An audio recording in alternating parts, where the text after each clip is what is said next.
Oi, gente, tudo bem?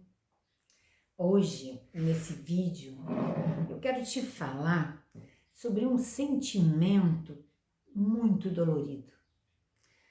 Eu sou Ana Betsa e hoje nós vamos falar sobre invisibilidade. Você conhece alguém invisível? Você sabe o que é ser invisível?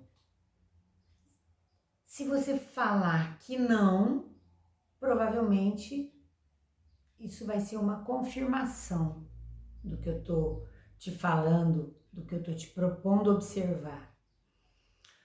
Você já deve ter visto pessoas invisíveis no seu dia a dia muitas vezes, que são as pessoas que passam pano no corredor do supermercado, o frentista do posto de gasolina quando você está viajando, ou a pessoa que te atende na estrada, no pedágio, quando você passa no pedágio. Eu não sei se você já reparou, mas em cada cabine tem o nome da pessoa que está lá. Você vê o nome da pessoa? Você cumprimenta? Oi, fulana, e paga. Bom trabalho, fulana. Quantas pessoas você conhece que faz isso? Essas pessoas, de certa forma, são invisíveis. Nós sabemos que elas existem, elas estão ali. Às vezes, uma pessoa que está deitada no chão, embriagada, dormindo, ou só pedindo mesmo. Essas pessoas são invisíveis para a sociedade. Mas o que nós vamos falar aqui é um outro tipo de invisibilidade. É uma invisibilidade temporária, talvez. Quando nós passamos por problemas como ansiedade, como depressão, dentro da nossa casa mesmo, nós acabamos em alguns momentos ficando invisíveis. De certa forma, talvez esse seja um desejo. Se você sofre com ansiedade ou com depressão, você vai entender que muitas vezes parece que é melhor ficar sozinho. Dá uma sensação de querer hibernar, igual um urso vai para a caverna. Se a gente pudesse, entrava numa caverna e dormia por 6 meses. Já sentiu isso? Você sofre com ansiedade ou com depressão? Ou já passou por isso? Ou sofre com os dois? É ruim, é muito difícil, é muito dolorido. E você provavelmente mora com outras pessoas. A maioria das pessoas mora com alguém. Um ou outro mora sozinho, mas tudo bem. Mas morar com a sua família, se é muito jovem, mora com os pais. Se já é mais velho, mora com o marido, com a esposa, com os filhos.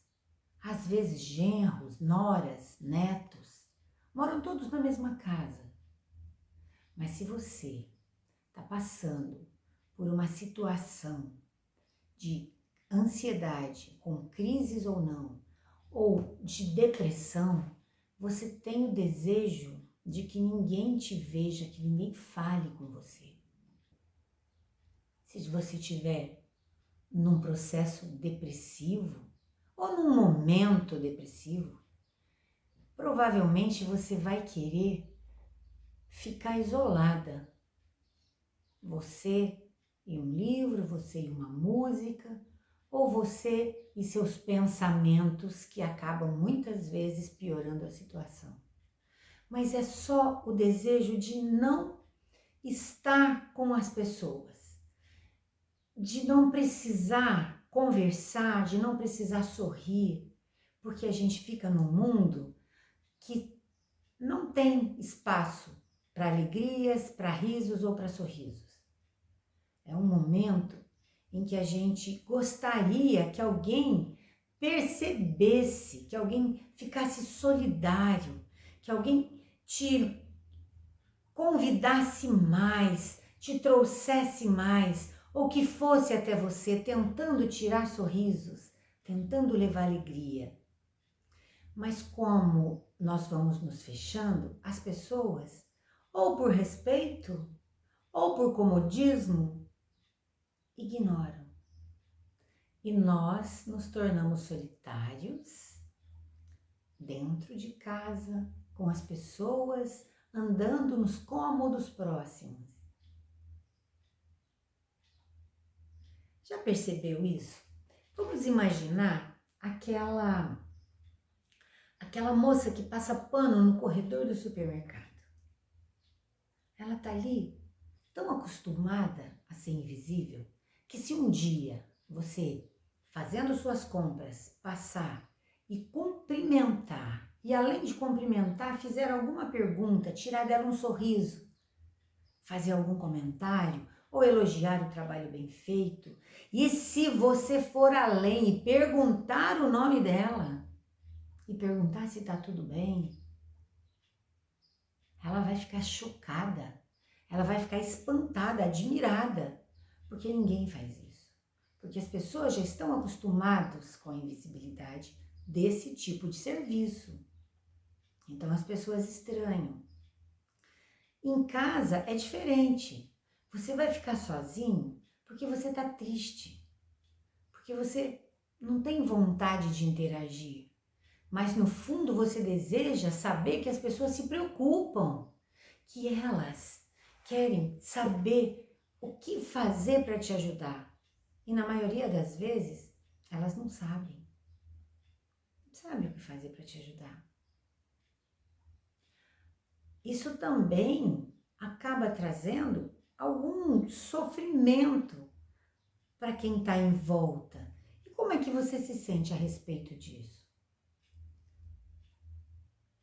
Já tem tristeza bastante em alguns fatos. A depressão é explicada cientificamente como a ausência da produção de alguns hormônios, né? Como a serotonina, a dopamina, que são hormônios que trazem alegria, que trazem felicidade.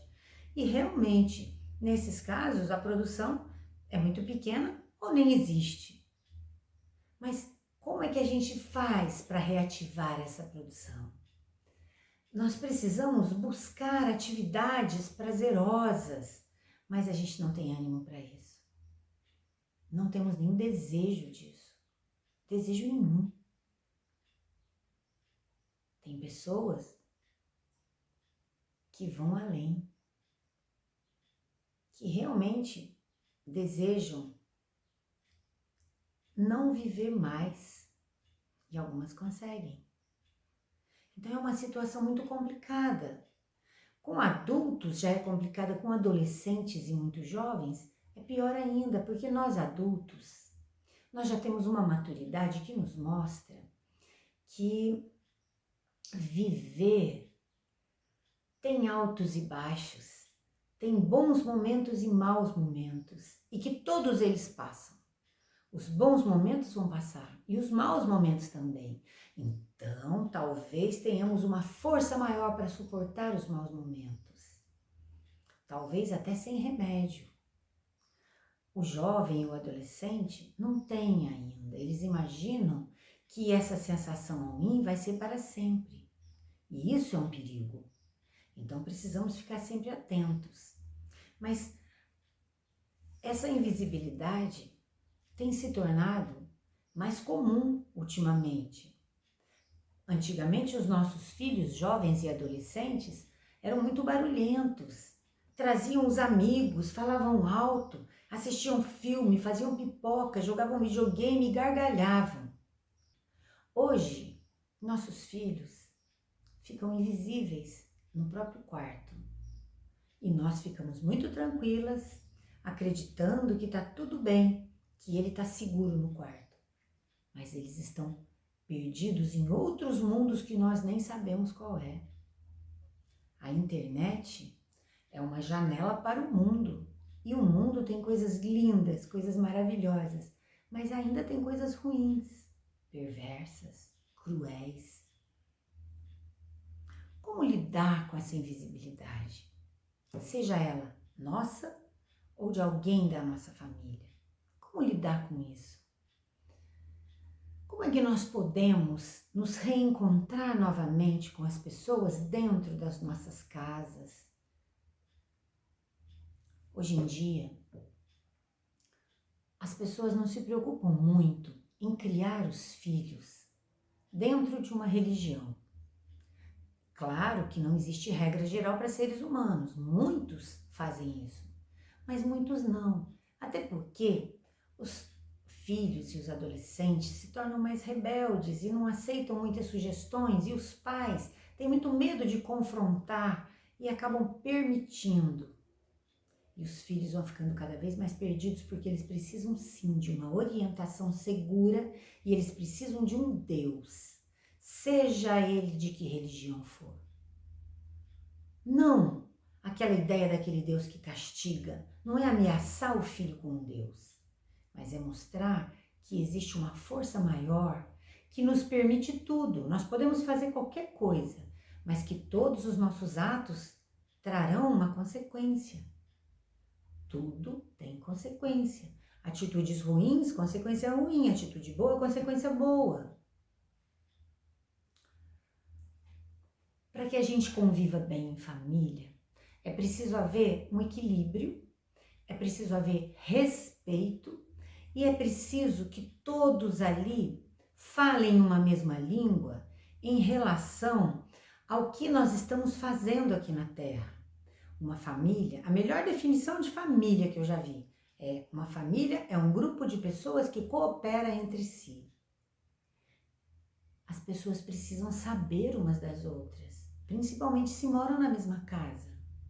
As pessoas precisam conviver, viver umas com as outras, saber das dores, das dúvidas, dos problemas. Precisa haver um momento para o diálogo, porque senão vai ficar cada um isolado no seu quarto, se encontrando de vez em quando.